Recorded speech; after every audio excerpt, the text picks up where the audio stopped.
Warahmatullahi wabarakatuh. Alhamdulillahirabbil alamin. Asyhadu an la ilaha illallah wa asyhadu anna Muhammadan abduhu wa rasuluh sallallahu alaihi wasallam wa ala alihi wa ashabihi amma ba'da.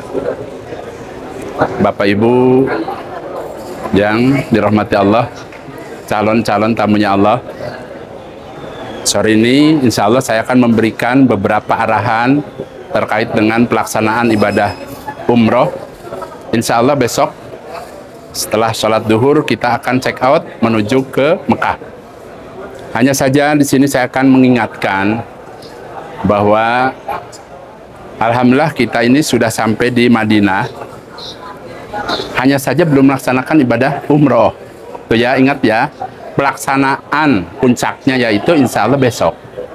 Untuk itu saya mengingatkan kembali agar hatinya supaya dijaga, ditata agar jangan sampai salah niat. Karena kalau untuk masalah ibadah itu adalah mudah. Yang paling sulit itu menjaga hati agar selalu niat karena Allah.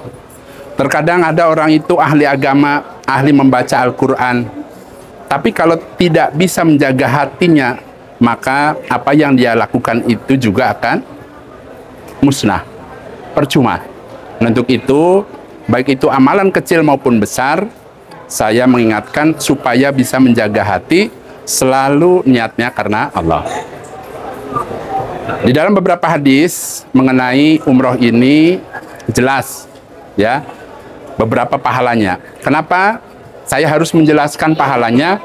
Agar Bapak Ibu tidak salah niat. Ya. Ada di dalam hadis Sahih Imam Bukhari dijelaskan. Silahkan bisa masuk, Bu. Ya. Al umratu ilal umroh kafaratun lima bainahuma wal hajjul mabrur laisa lahu jazaun ilal jannah. Umroh yang satu ke umroh berikutnya itu dapat menghapus beberapa kesalahan, dapat menghapus beberapa dosa. Dan haji mabrur, tidak ada balasan bagi haji mabrur kecuali surga. Silahkan monggo, Bu. Ya.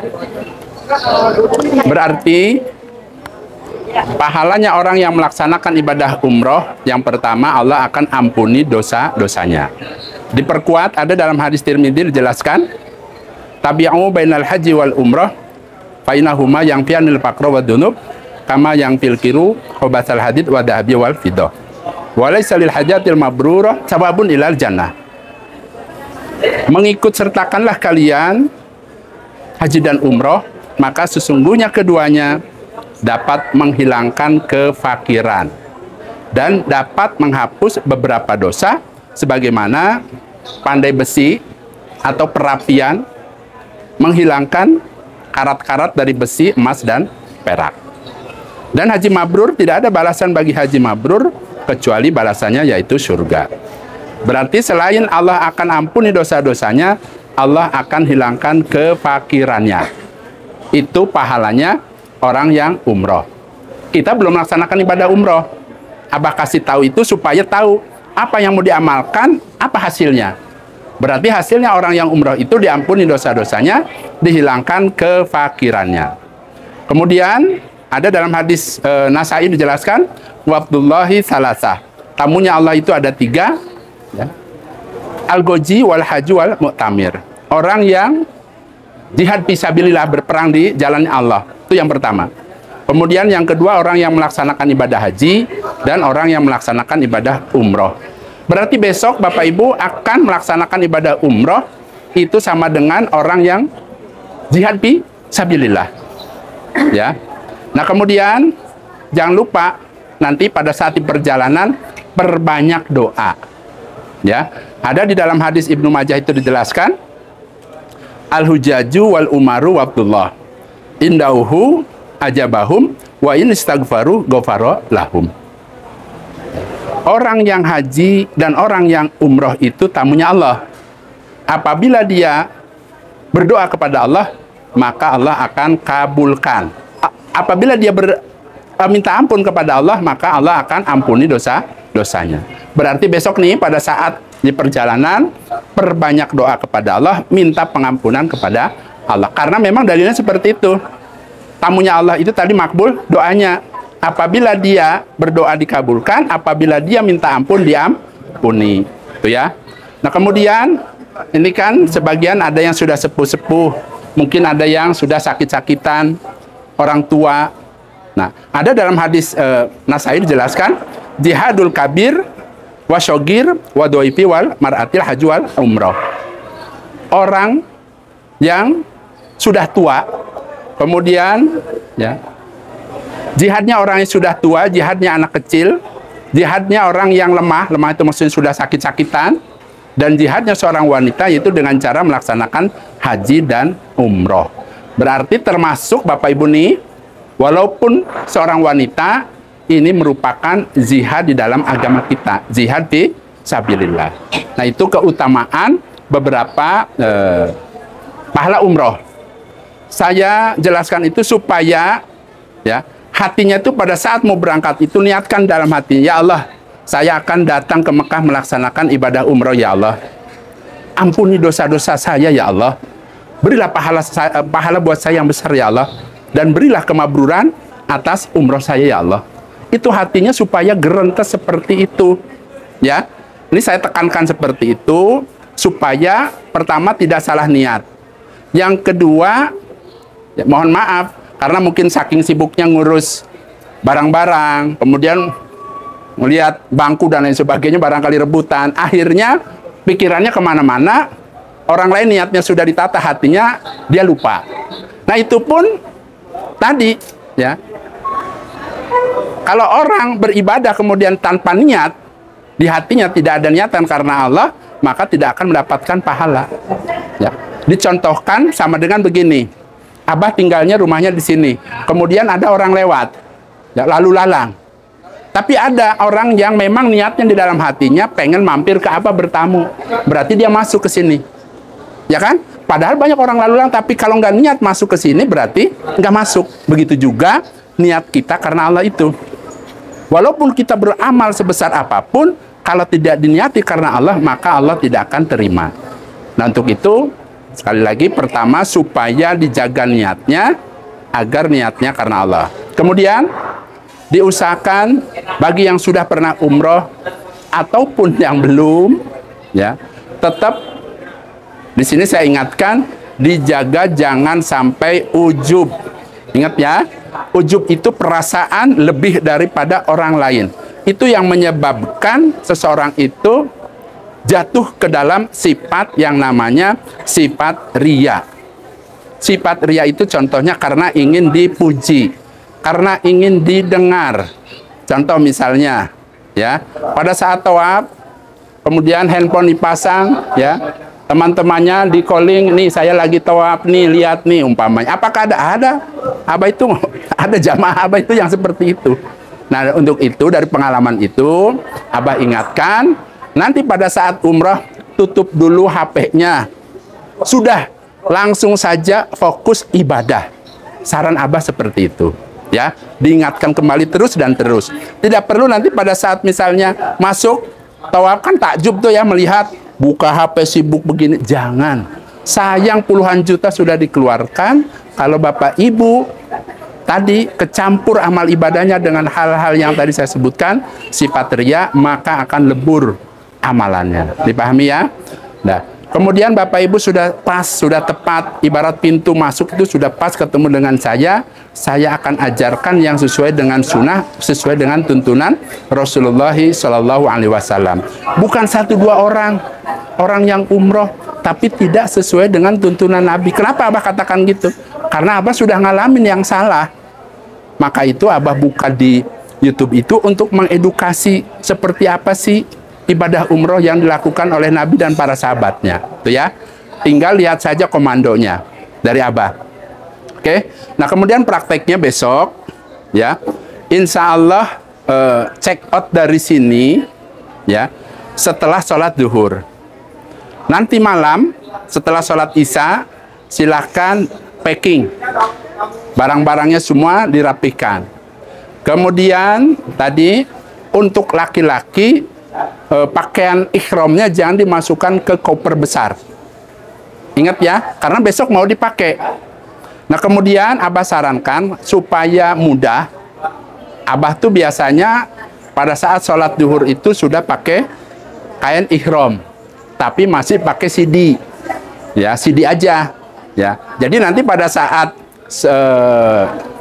sudah tidak ke kamar lagi, sudah rapi, karena kan itu kopernya biasanya turun duluan, ya, sudah rapi ke bawah. Nah untuk itu berarti yang laki-laki besok cukup pakai CD saja, kemudian pakai pakaian ihram berangkat sholat duhur.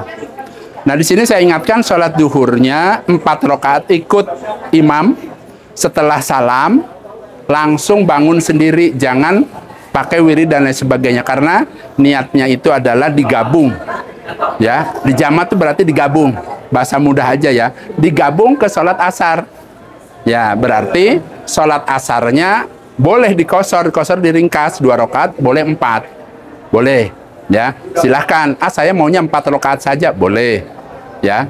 Jadi mau 2 rakaat boleh, mau 4 rakaat juga boleh, ada tuntunannya, ya. Itu berarti kalau yang 4 rakaat hanya di jamak saja. Tapi kalau misalnya saya melaksanakannya 2 rakaat sholat asarnya berarti dikosor. Oke ya, ingat ya besok ya, karena di perjalanan insya Allah kita nggak turun sholat asar, ya, waktunya sudah keburu cepat jalan. Jadi sudah sholat asar di masjid. Atau saya ini repot, nggak sehat, sholat di sini bagaimana Abah? Saran Abah kalau lagi sakit silahkan sholat duhurnya 2 rakaat, sholat asarnya berapa? 2 rakaat juga. Itu malah sunahnya memang seperti itu. Orang yang sakit, orang yang di perjalanan, ya, utamanya itu adalah sholatnya di jamak dan di kosor, ya. Karena orang yang sholatnya di jamak kosor itu ada 2 hadis yang menjelaskan sampai 15 hari, ada juga sampai 18 hari. Boleh sholatnya itu di jamak kosor. Nah kemudian ya, pada saat Bapak Ibu mau naik ke bis nanti sudah berwudu. Ingat ya, karena mau kemana kita? Mau ke Bir Ali, Masjid Bir Ali, sholat ihram, ya. Karena kita kan menuju ke Mekah, mampir dulu di Mikot, sholat 2 rakaat. Niatkan saja, saya akan melaksanakan sholat 2 rakaat sebelum ihram. Hatinya udah begitu aja karena Allah, ya. Setelah sholat boleh niat di situ. Tapi kalau Nabi memberikan contoh, Nabi naik dulu ke kendaraannya berupa onta, kemudian menghadap ke kiblat karena arahnya kan mau ke Mekah, barulah Nabi melafadzkan niatnya. Lafadz, kalau niat tuh aslinya di dalam hati, ya, hatinya itu tadi supaya saya akan datang ya Allah ke Mekah untuk melaksanakan ibadah umrah, ya Allah ampuni dosa saya, berilah pahala ya Allah. Kemudian barulah lafadzkan apa ucapannya, labbaik Allahumma umrotan. Artinya apa, Abah? Ya Allah, aku datang memenuhi panggilanmu untuk melaksanakan ibadah umroh. Kita dipanggil oleh Allah, jawab. Tapi kalau niat adanya dalam hati, ya, lafadz niatnya itu ada, memang harus ada ucapannya, tuntunannya seperti itu. Ada pertanyaan, silahkan. Ya.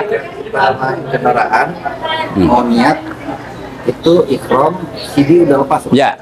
Jadi pada saat seseorang sholat di Masjid Bir Ali masih boleh pakai celana dalam karena belum niat. Belum niat. Tapi kalau saya niatnya setelah sholat, kalau yang laki-laki memang diusahakan buka dulu CD-nya.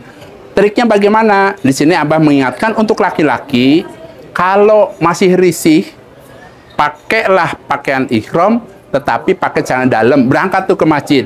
Sesampainya ibu-ibu pada turun, Abah ke belakang dikit, kalau Abah prosotin celana dalamnya, ya, supaya kita pada saat sholat di situ sudah nggak pakai CD, kalau mau niat di situ, jadi sudah nggak pakai celana, tuh ya. Nah itu tipsnya begitu, karena dikhawatirkan lupa. Abah saya lupa nih, lagi malah ingatnya kemana-mana, ada orang itu pelangap-pelongo disuruh ke sini, hayo lama-lama, ibu udah niat, belum, udah jalan. Itu bagaimana Abah? Ada 2 pilihan, balik lagi ke Mikot atau dilanjutkan ke nadam 1 ekor kambing. Bukan berarti enggak sah, ada jalannya, ya. Ada hadisnya, tuntunannya. Oke, jelas ya. Nah, kemudian ya, nanti pada saat nyampe di Mekah, silahkan dipoto yang namanya nama hotelnya. Nah, rombongan kita ini ada 2 hotel. Rombongan yang paling banyak sama Abah di daerah Misfalah. Kemudian ada yang 4 orang satu keluarga di daerah Aziad. Ya, nah itu bagaimana Tad? Ada sudah konfirmasi ke ini. Nanti ada yang ini ada. Jadi mana ya? Ibu yang itu, ibu ya? Ya, ada sama bapak ya? Ya, nanti sudah konfirmasi ya Tad. Oke ya, nanti ada yang ngurusi lah, gitu ya. Tidak usah khawatir. Nah kemudian nanti pada saat mampir kita koper dan lain sebagainya turun. Kemudian silahkan masuk ke kamarnya masing-masing. Ingat, ya, dalam keadaan berikhram harus menjauhi beberapa larangan-larangan berikhram, ya. Nah, untuk laki-lakinya kan nggak boleh diganti tuh pakaiannya, harus itu aja. Jangan pada saat mau makan malah pakai baju koko, pakai baju gamis. Apakah ada, ya, pakai baju batik turun, ya. Nah, pada saat itu memang yang pembimbing bukan Abah melihat sendiri, ada 4 apa 5 orang. Pada turun pakai baju batik, macam-macam pakai peci. Mungkin dari situlah kurang bimbingannya. Abah ingatkan nanti pada saat di Mekah kalau udah pakai baju ihram jangan diganti. Abah boleh nggak dilepas? Boleh, kalau mau pipis lepas. Masuk ke kamar gantung semua, takut kena cipratan najis. Pipis telanjang. Dipahami ya? Boleh seperti itu. Kalau sudah sucikan lagi, mau dipakai lagi juga boleh ya. Jadi boleh dilepas, bukan berarti tidak boleh dilepas. Boleh. Umpamanya ragu-ragu, wah ini sepertinya khawatir kena cipratan najis, saya akan ganti baru saja karena kan buat sholat di sana. Boleh, ya.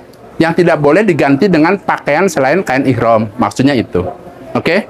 Abah bagaimana kalau ada yang robek? Umpamanya. Soalnya tempoh hari ada yang bertanya di bulan Januari, Abah robek itunya, Bang. Ya, kalau mau diganti boleh, ada apa namanya? Jarum sama dijahit juga boleh saja. Yang tidak boleh disatukan seperti ini. Jadi kayak tangan, hasilnya seperti itu.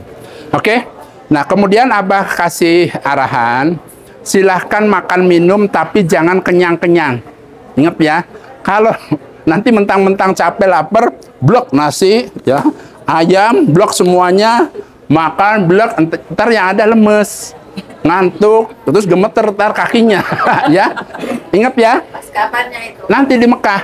Nanti di Mekahnya? Iya, kan dari sini ke Mekah, makannya dapat dikasih, ya. Ya, dikasih makan di hotel kayak gini, tapi Abah sarankan jangan makan sambal. Ingat ya, usahakan makannya secukupnya aja. Jangan sampai bak-bak nggak karuan, jangan ya. Minumnya secukupnya aja. Ya, secukupnya aja nih umpamanya ya. Ini kan ini ya cukup setengahnya aja lah. Soalnya banyak kejadian setelah makan tuh mau berangkat baru juga mau masuk ke ini pengen pipis apa kapan selesainya gitu ya. Oke? Lanjut.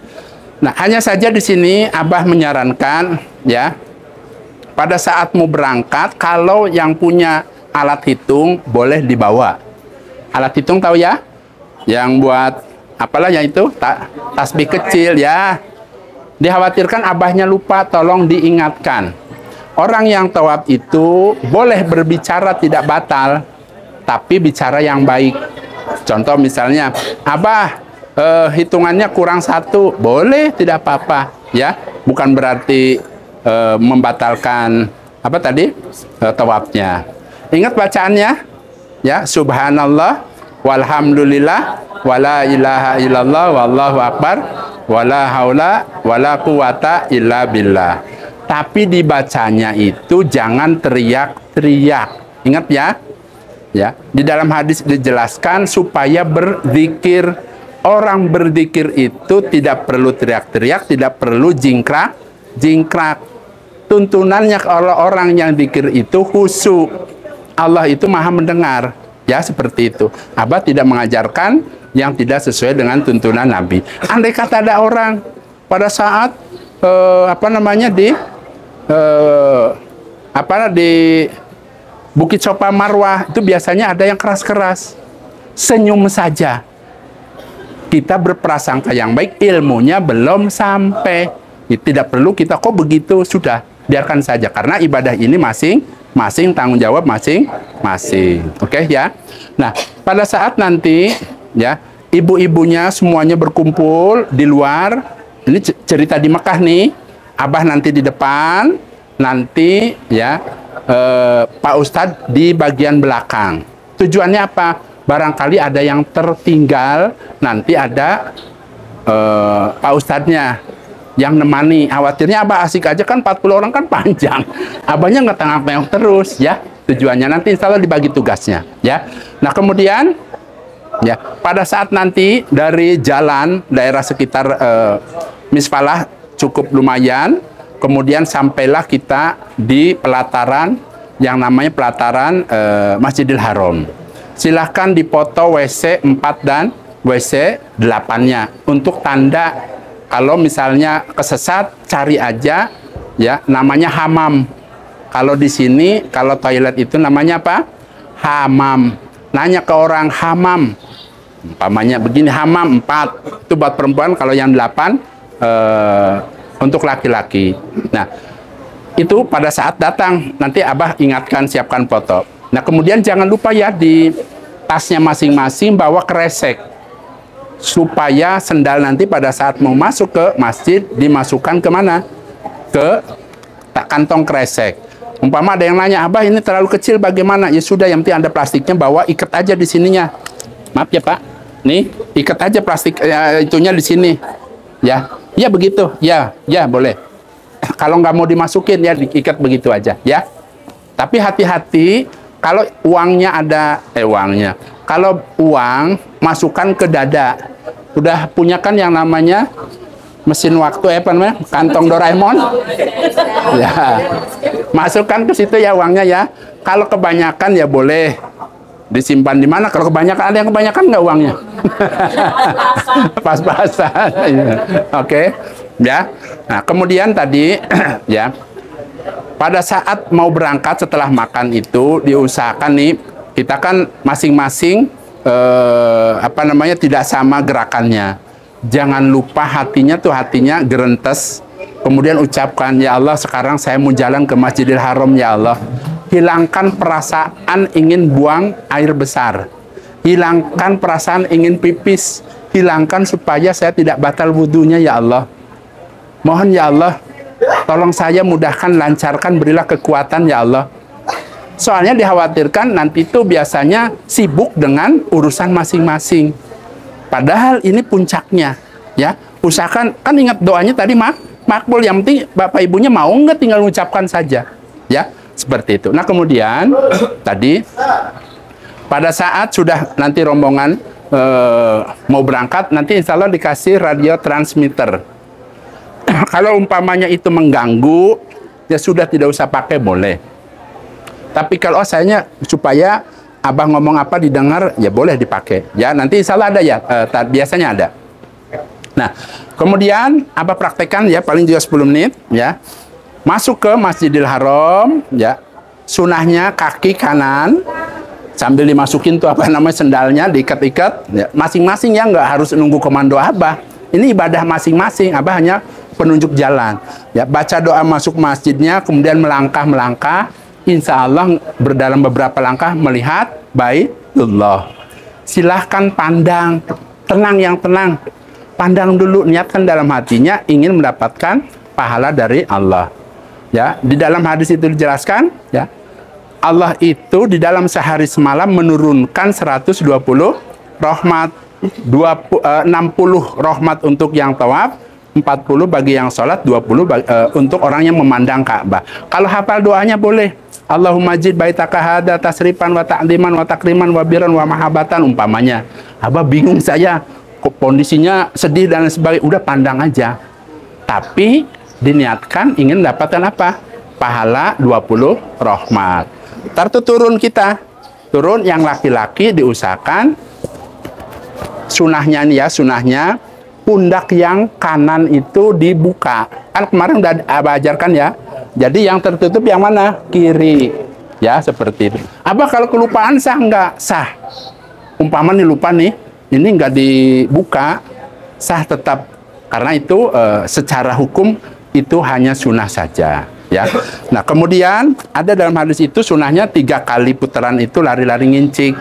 Tapi karena tidak memungkinkan, cukup jalan biasa saja, tidak apa-apa. Oke ya, Abah paling depan, kemudian Abah melangkah, Abah begini angkat, Bapak Ibu jangan angkat dulu ya. Bismillah, Allahu Akbar, umpama ya. Kemudian Abah melangkah, baca Subhanallah walhamdulillah. Abah juga pelan-pelan. Karena kalau semua teriak-teriak, Abah juga capek itu berapa lama kan cukup. Yang penting udah diajarkan caranya ya. Subhanallah walhamdulillah wala ilaha illallah wallahu akbar dan seterusnya. Udah hafal kan? Insya Allah.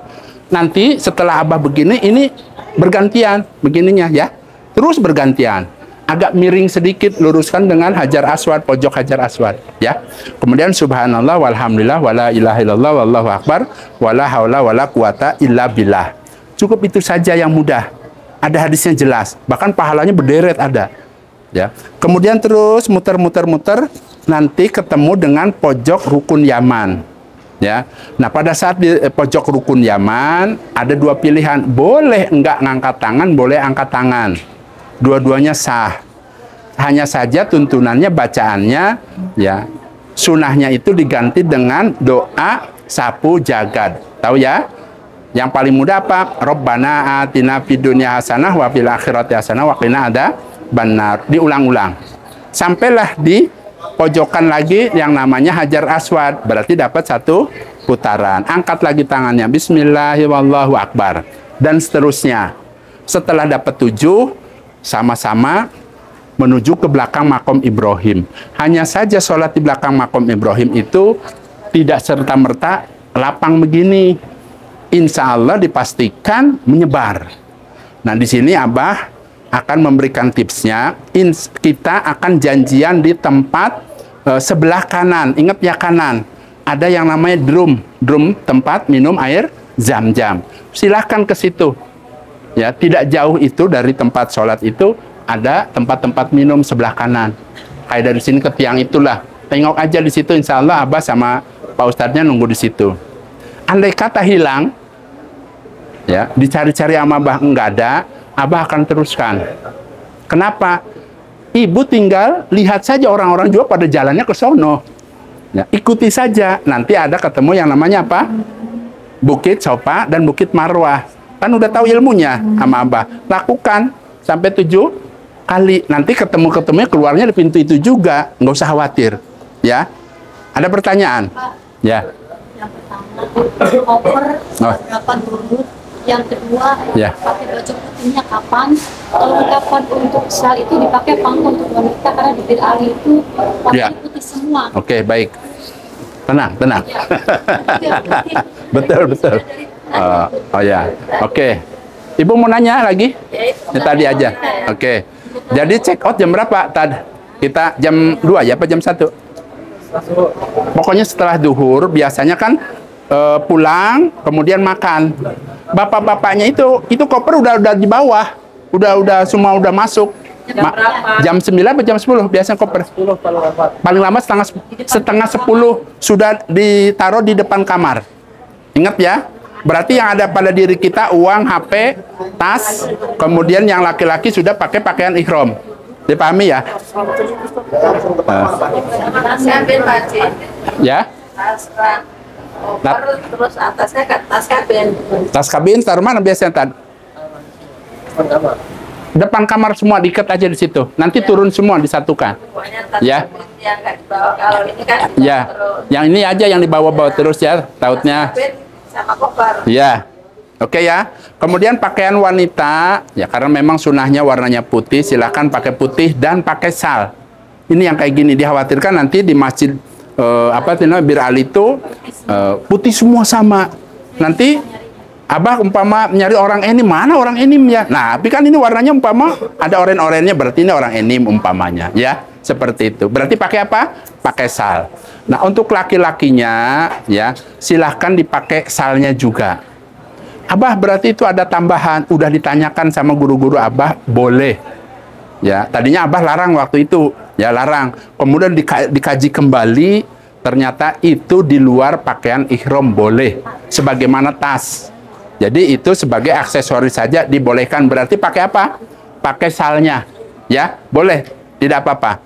Ya, kenapa Abah bolehkan? Tanggung jawab di akhirat. Kalau salah Abah juga nanti kan kena, bahaya.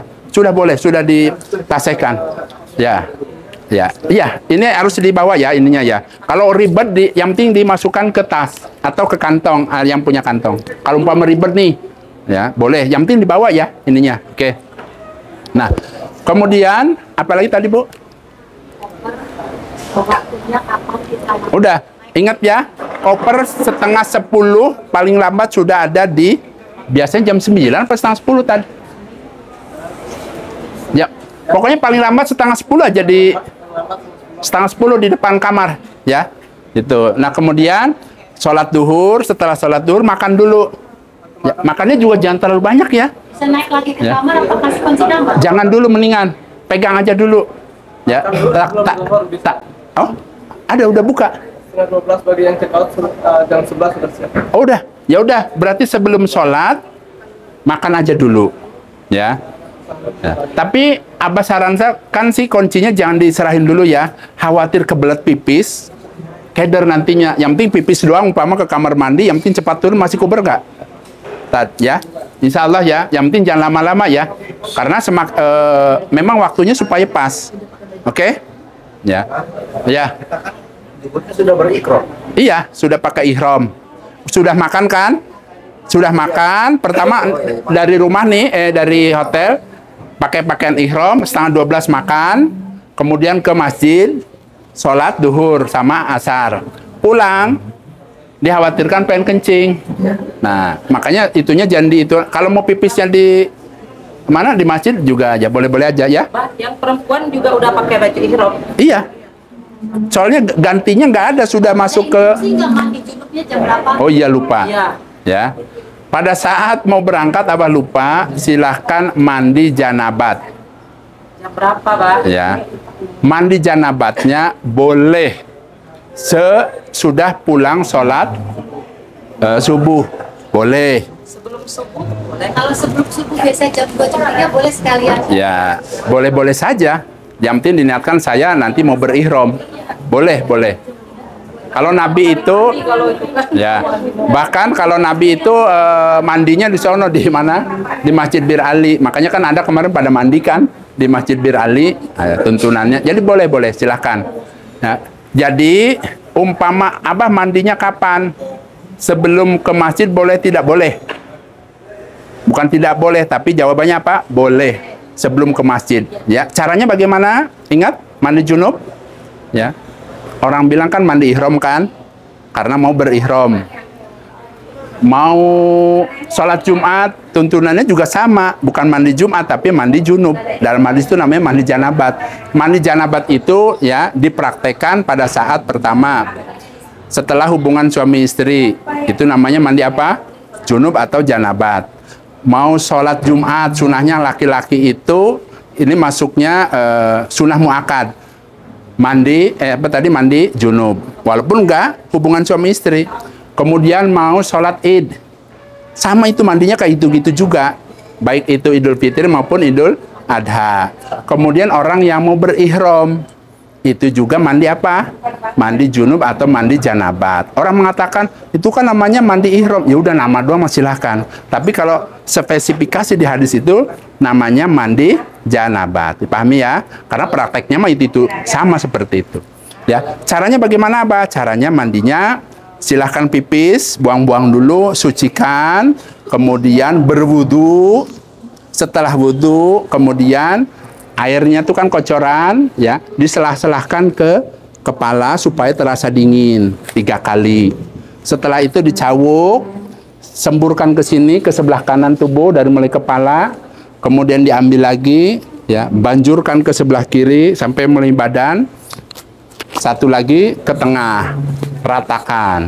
Sudah mandi, selesai. Boleh pakai sampo atau tidak, Bang? Boleh pakai sampo, ya. Karena belum niat ihram, tidak apa-apa, boleh pakai sampo, pakai sabun, wangi-wangi. wangi, Bang. Nggak apa-apa. Maksudnya wanginya itu adalah minyak wangi ya yang dimaksud. Nggak apa-apa, sampoan boleh. Ya. Oke? Nah, kemudian bagaimana Abah setelah saya niat ihram di Mekah? Pada saat di Mekah nih bapak-bapaknya kemudian dibagi jeruk. Buka kulit jeruk kemudian suka nyemprotkan dikit ke pakaian. Apakah itu juga termasuk minyak wangi? Tidak. Jadi tetap sah. Barangkali ada yang nanya seperti itu ya. Yang dimaksud minyak wangi, tahu kan yang namanya minyak wangi ya minyak wangi. Terkadang orang itu banyak pertanyaan karena terlalu khawatir. Ya, tidak apa-apa. Oke, cukup apa lagi? Ada yang mau disampaikan tadi? Apalagi barangkali masukannya? Nanya apa? Waktu itu kita sebetulnya harusnya sebaiknya alas kaki kita. Oke. Menggunakan apa? Oke, ya.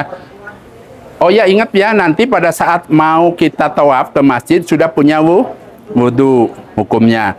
Tadi pertanyaan dari Ibu Dina Kerawang, yang dari Kerawang ini, sebaiknya pakai apa sih orang tawaf itu? Sebaiknya nggak pakai alas kaki, karena itu di dalam masjid. Adapun kalau mau pakai sendal, boleh-boleh saja, tapi yang suci. Sendal baru umpamanya, saya mau pakai tapi sendalnya suci, ya boleh, tidak apa-apa. Kaos kaki aja boleh. Boleh, tidak apa-apa, boleh. Makanya Abah kan pernah bilang itu kan bawa 4 pasang. Karena biasanya kalau sering tawaf itu lama-lama tipis itunya bawahnya. Boleh, boleh silakan. Kecuali laki-laki ya.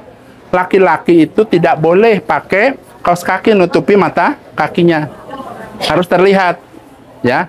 Nggak boleh pakai sepatu yang nutupi mata kakinya. Nanti pada saat kita berangkat berarti harus pakai apa?